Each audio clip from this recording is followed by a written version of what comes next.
pagi, Bu. Baik, hari ini kita akan mulai pelajaran kita, tapi sebelumnya Ibu minta Yuni berdoa untuk kita.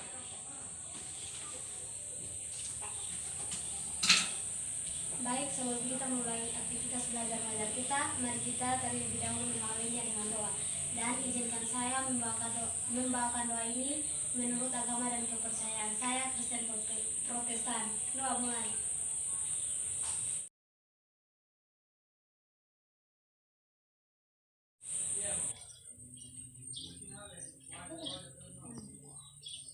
Baik anak-anak, sebelum kita lanjut dengan materi kita, Ibu mau absen.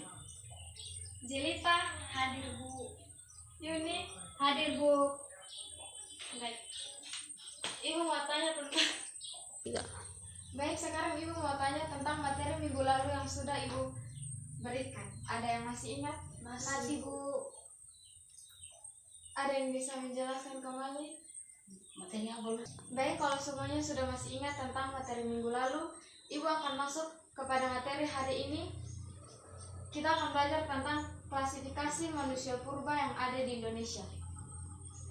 Yang pertama, Ibu akan menjelaskan tentang sejarah manusia purba di Indonesia, Meganthropus paleojavanicus. Meganthropus paleojavanicus adalah manusia prasejarah terbesar dan tertua yang ada di Indonesia. Oleh karena itu, pemberian nama terdiri dari golongan kata megan yang artinya besar, anthropus yang artinya manusia, dan paleo yang artinya tua.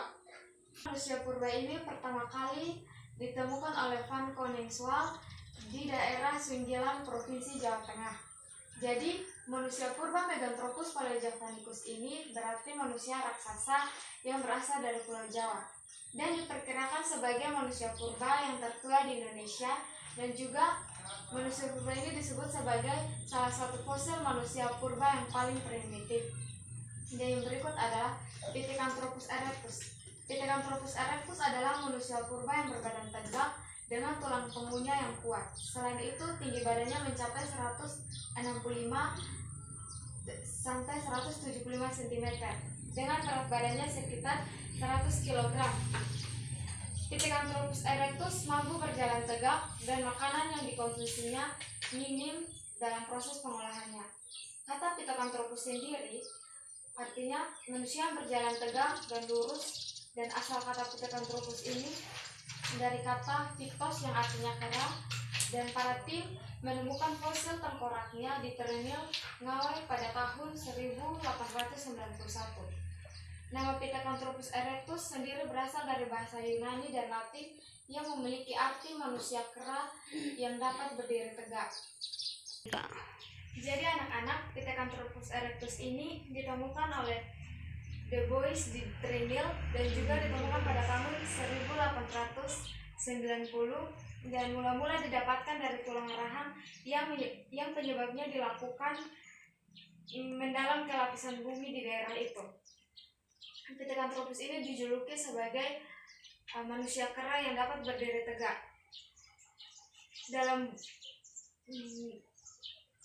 Jadi Pithecanthropus erectus ini tulang pahanya lebih mempunyai sifat kemanusiaan, sehingga nyata bahwa yang mempunyanya berjalan tegak. Dari ukuran tulang Pithecanthropus erectus ini, diketahui bahwa makhluk ini kira-kira 100,65 cm tingginya.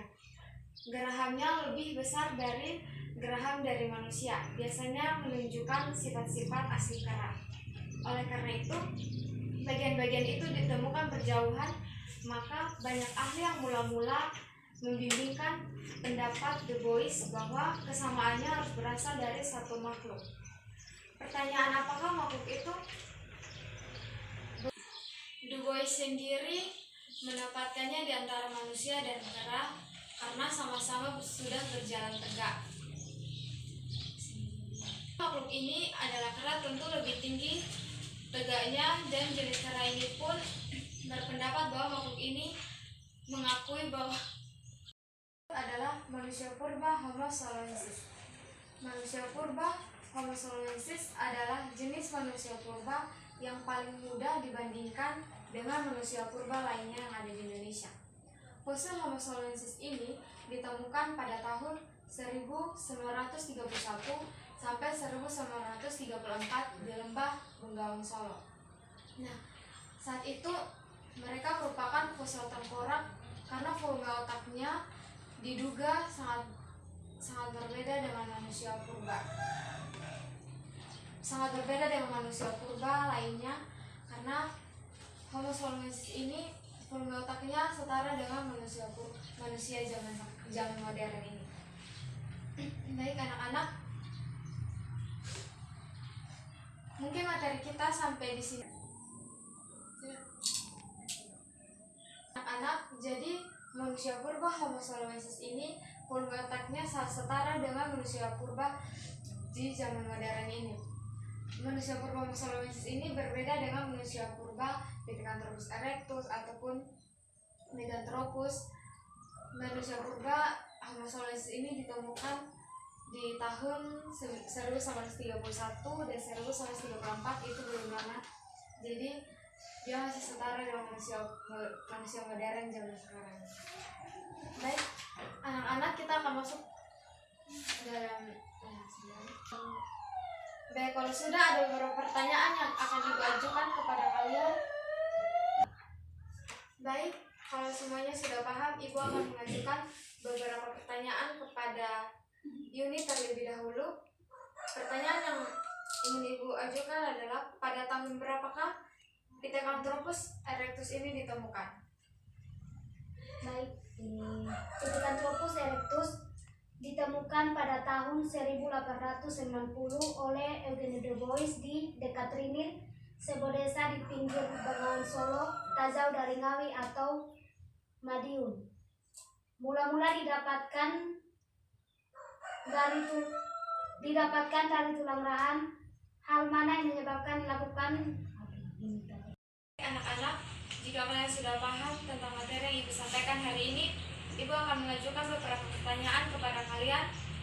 Apa yang sebenarnya kalian ketahui tentang manusia purba Pithecanthropus erectus? Mungkin ada yang bisa menjawab.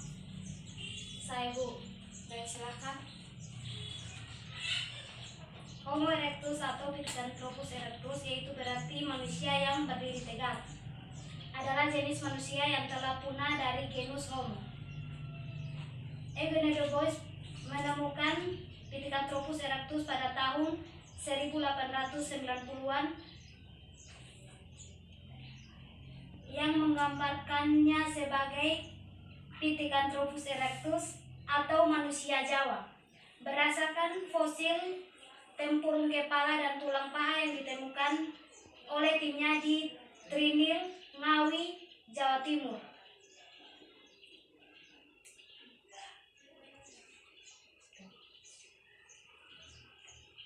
Sudah Bu.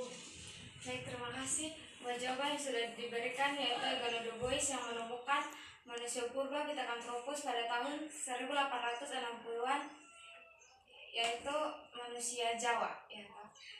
Ya, mungkin ada pertanyaan lagi Bu akan berikan. Yang pertama, yang berikut, apa yang kalian ketahui tentang manusia purba Homo soloensis? Mungkin ada yang bisa menjawab lagi.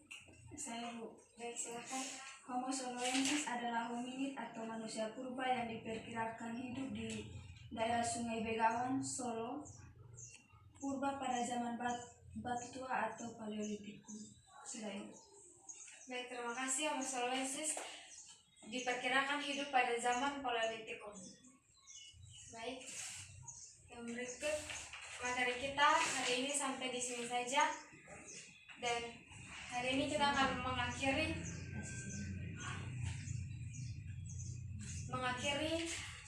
materi pelajaran kita hari ini. Dan dengan mengakhiri, Ibu minta untuk satu orang memimpin kita dalam doa. Mungkin ada yang mau memimpin kita dalam doa. Baik, sebelum kita mengakhiri pelajaran kita pada hari ini, mari kita menghadap Tuhan dalam doa. Kita berdoa.